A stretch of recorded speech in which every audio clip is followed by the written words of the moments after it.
Hello everyone, स्वागत है आप लोगों का। उम्मीद है कि आप लोग बहुत अच्छे होंगे, आपकी तैयारी बहुत अच्छी चल रही होगी। मध्य प्रदेश सरकार मध्य प्रदेश के नक्शे को बदलने जा रही है। ऐसा क्या है जो होने वाला है वो आपके लिए बहुत ही इम्पॉर्टेंट है। स्पेशली इन्फॉर्मेशन के लिए ज़रूरी है। एमपीपीएससी प्रीलिम्स 2026 के लिए बहुत इम्पॉर्टेंट है। आप 2025 के मेंस को लिखने जा रहे हैं या अभी जो इंटरव्यू चल रहे हैं इसका हिस्सा बन रहे हैं, तो ये जानकारी आपके लिए बहुत ही इंपॉर्टेंट होगी। सरकारें हमेशा कुछ ना कुछ करती रहती हैं। उनका उद्देश्य यही होता है कि राज्य को बेहतर बनाए, जिलों को बेहतर बनाए, गाँव को बेहतर बनाए। तो rural development, rural empowerment, people empowerment और पीपल डेवलपमेंट का ये इशू है। आप इसको एमपीपीएससी मेंस पेपर 1 में यूज़ कर सकते हैं, पेपर 2 में यूज़ कर सकते हैं सोशियोलॉजी वाले सेगमेंट में, पेपर 3 में यूज़ कर सकते हैं एमपी जो इकोनॉमी वाला सेगमेंट है, और इंफ्रास्ट्रक्चर डेवलपमेंट में कहीं भी आप इसको यूज़ कर सकते हैं। तो पूरी कहानी क्या है, इस पूरी कहानी को हम समझने की कोशिश करते हैं कि what is the main issue behind it. देखो भाई, ये एक खबर है, और खबर क्या है? मध्य प्रदेश के वन ग्रामों को, मध्य प्रदेश के जो वन ग्राम हैं, इन वन ग्रामों को राजस्व ग्राम का दर्जा, एक सामाजिक क्रांति, इसको एक सोशल रेवोल्यूशन बोला गया है। जितने भी वन ग्राम थे उन वन ग्रामों को अब हम राजस्व ग्राम बना देंगे। अभी तक जो वन ग्राम थे उनके पास बहुत सारे अधिकार नहीं थे, बाकी लैंड ओनरशिप नहीं थी, लोगों के पास लैंड ट्रांसफ़र नहीं कर पाते थे, पंचायत उतने सही तरीके से काम नहीं करती थी, और स्कीम को इम्प्लीमेंट करने में भी दिक्कत आती थी, क्योंकि फॉरेस्ट विलेज हैं और वन गाँव को आप उतने बेहतर तरीके से डेवलप नहीं कर सकते जितने रेवेन्यू डिस्ट्रिक्ट गाँव को कर सकते हैं। तो मध्य प्रदेश सरकार ने बहुत सारे गांव हैं उनको वन ग्राम से अब रेवेन्यू गांव में कन्वर्ट कर दिया है। कौन से हैं वो सारी चीज़ें समझने की कोशिश करते हैं, देखते हैं क्या कहानी है। ठीक है भाई, पूरी कहानी समझने की कोशिश करते हैं। ये हमारा मैप है मध्य प्रदेश का, एक सिर्फ और सिर्फ दिखाने के लिए है, कुछ जिले नहीं है लेकिन दिखाने के लिए, इस बात को ध्यान रखिएगा। आगे बढ़ते हैं, पूरी कहानी को समझते हैं। मध्य प्रदेश के हजारों वन ग्राम दशकों से विकास की मुख्य धारा से कटे हुए थे। ना उनके पास भूमि के अधिकार थे, ना सरकारी योजनाओं तक उनकी पहुंच थी, मतलब उनके पास किसी भी तरीके की लैंड ओनरशिप नहीं थी, और जो गवर्नमेंट स्कीम्स हैं वो भी यहाँ पर बड़ी मुश्किल से पहुंच पा रही थी, ध्यान रखना। अब प्रदेश सरकार ने क्या किया है, 925 विलेजेस को, ये स्टार लगा लेना, एमपीपीएससी 2026 लिख लेना, 925 वन ग्रामों को राजस्व ग्राम घोषित कर दिया है। कैसे गांव थे? पहले वन गांव थे, अब क्या कर दिया है, राजस्व ग्राम घोषित कर दिया है। पहले फॉरेस्ट विलेज थे, अब रेवेन्यू विलेज में कन्वर्ट कर दिया है। यह कदम सिर्फ एक प्रशासनिक बदलाव नहीं है, it's not only a administrative reform, बल्कि सामाजिक न्याय और ग्रामीण सशक्तिकरण की दिशा में, एक क्रांतिकारी पहल है। हमने सोशल जस्टिस को एम्पावर किया है और ग्रामीण सशक्तिकरण, रूरल एम्पावरमेंट को लेकर आए हैं। वो गांव जो अधिकार संपन्न नहीं थे, अब उनके पास अधिकार होंगे, उनकी अपनी पहचान होगी, डेवलपमेंट आएगा, लोगों के पास ओनरशिप राइट होंगे, वो सारी चीज़ें अब लोगों को मिलेंगी जो नहीं मिल पा रही थी। तो एक सोशल रेवोल्यूशन ये ऑटोमेटिकली है, एक सामाजिक क्रांति अपने आप में है, और गाँव का सशक्तिकरण भी इसके द्वारा हो रहा है, इस बात को ध्यान रखिएगा। चलिए आगे समझते हैं और क्या है कहानी। क्या होता है राजस्व ग्राम? What is revenue village? राजस्व ग्राम वह गांव होता है जो सरकारी रिकॉर्ड में दर्ज होता है, मतलब जो रिकॉर्ड है गांव के तौर पर, इस बात को ध्यान रखना। Revenue village is a village officially recorded in government revenue record. यहाँ के निवासियों को जमीन पर कानूनी हक होता है, नामांतरण और अन्य राजस्व सेवाएं मिलती हैं। जमीन लीगल राइट हो जाता है वहाँ के लोगों का, वो लैंड को ट्रांसफ़र कर सकते हैं, ट्रांसफ़र का राइट उनके पास होता है, ध्यान रखिएगा।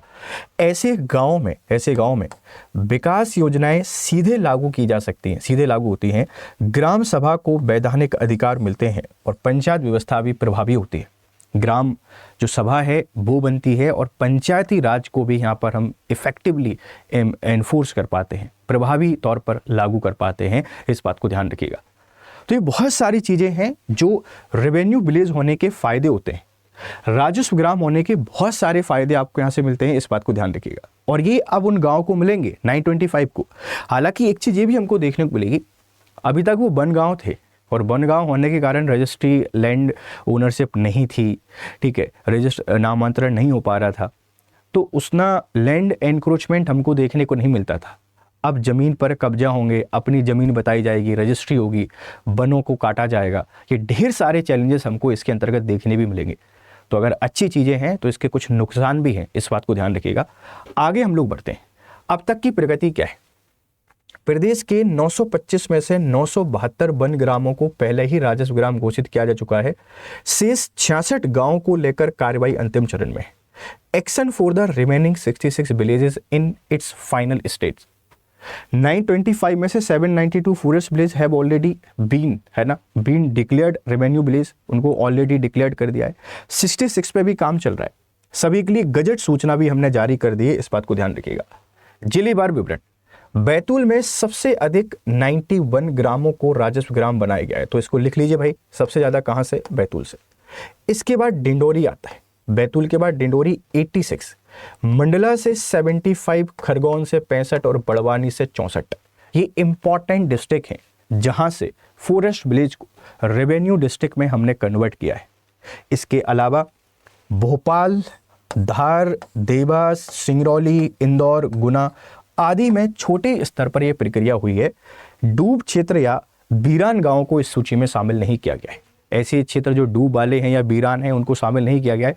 सबसे ज़्यादा कहाँ पर हैं ये याद रखिएगा, और कितने जिलों के गांव शामिल हैं ये भी प्लीज़ आप याद रखिएगा। प्रमुख लाभ क्या होगा? प्रमुख लाभ होगा भूमि अधिकार।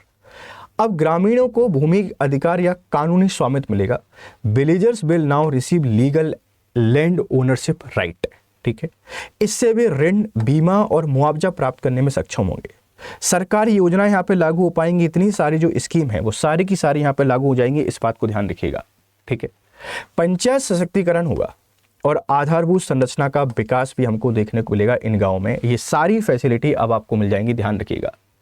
चैलेंजेस हैं बहुत सारे। भूमि सीमांकन में जो लैंड डिलिमिटेशन है, अब इसमें बड़ी दिक्कत आएगी कि किसका लैंड डिस्प्यूट हमको बहुत ज़्यादा देखने को मिलेंगे गाँव को लेकर। पर्यावरणीय संतुलन पर असर पड़ सकता है, खासकर संरक्षित क्षेत्रों में। एनवायरमेंटल बैलेंस में be affected specially in protected areas. बिल्कुल होगा। वन ग्राम थे, अब रेवेन्यू ग्राम बन गए, तो जंगल काटे जाने का बड़ा दिक्कत है। वाइल्ड लाइफ से कॉन्फ्लिक्ट होने का बड़ा इशू हमको यहाँ पे देखने को मिलेगा, ध्यान रखिएगा। प्रशासनिक विलंब या भ्रष्टाचार की संभावना बनी रह सकती है। आदिवासी संस्कृति और जीवन शैली पर प्रभाव पड़ सकता है। ये चुनौतियां जरूर लिखिएगा। आपसे कोई पूछेगा कि वन्य ग्रामों को राजस्व ग्राम बनाने के क्या चैलेंजेस हैं, देखो फायदे तो सब बता देंगे, चैलेंजेस लिखना डिफिकल्ट है। तो ये चैलेंजेस आप लिख के आइएगा और आप इसको MPPSC मेंस में बहुत बेहतर तरीके से यूज कर सकते हैं, ध्यान रखिएगा। निष्कर्ष क्या है? वन ग्रामों को राजस्व ग्राम में बदलना केवल नक्शे में बदलाव नहीं है, उन लोगों के जीवन, अधिकार और विकास के रास्ते खोलने का ऐतिहासिक निर्णय है। यह पहल ग्रामीण भारत के समावेशी विकास की दिशा में एक मील का पत्थर हो सकती है। अब देखो कहाँ ऐड हो सकता है समावेशी भारत, ग्रामीण विकास और समावेशी भारत का। ऐसे अगर आप लिख रहे होंगे ये आर्टिकल ऐड करके आ सकते हैं। मैं आपको यही बता रहा हूँ, ये जो वीडियोज़ है ना, आप इन पे अपनी फीडबैक नहीं देते हैं, वैल्यूएबल फीडबैक, बट मैं दावे के साथ कह सकता हूँ ऐसा इनिशिएटिव MPPSC में आज तक किसी ने नहीं चलाया होगा कि MP के करंट अफेयर्स को, ना सिर्फ करंट अफेयर्स, मेंस और इंटरव्यू की अप्रोच आपके सामने लेकर आ रहे हैं और सारे डिमेंशन क्लियर कर रहे हैं कि कहाँ कहाँ आप इसको ऐड कर सकते हैं। यू कैन राइट ऐसे, you can write infrastructure development, rural development, social justice, village empowerment, farmer empowerment, हर कहीं आप इसको लिख के आ सकते हैं, ध्यान रखिएगा। चैलेंजेस भी आप बता सकते हैं। यही एक इंपॉर्टेंट आर्टिकल था। जाने से पहले आपके लिए बहुत ही इंपॉर्टेंट खबर है। देखो भाई, अगर आप लोग तैयारी कर रहे हैं MPPSC की, तो हमारा बैच है सक्षम फाउंडेशन 2026 और 27, 2026 और 2027 को आप लोग टारगेट कर रहे हैं, तो इस बैच का हिस्सा बनिए। ये बैच 30 तारीख को क्लोज हो रहा है। 30 तारीख के बाद फिर इसमें एडमिशन्स नहीं होंगे। और अगर आप कोड यूज़ करते हैं, अगर आप मेरा कोड यूज़ करते हैं GS लाइव, तो GS लाइव कोड यूज़ करने पर ये आपको 11,999 रुपये में मिल रहा है। एक बहुत ही शानदार बैच है जिसमें प्रीलिम्स, मेंस, इंटरव्यू सबकी तैयारी आपकी हो रही है और एक बहुत ही शानदार टीम आपको पढ़ा रही है। तो जुड़िए हमारे साथ और अपनी प्रिपरेशन को आसान बनाइए। फिर मिलते हैं आपसे दूसरे लेक्चर में। तब तक आप लोग खुश रहिए, मस्त रहिए, बढ़िया तरीके से पढ़ते रहिए।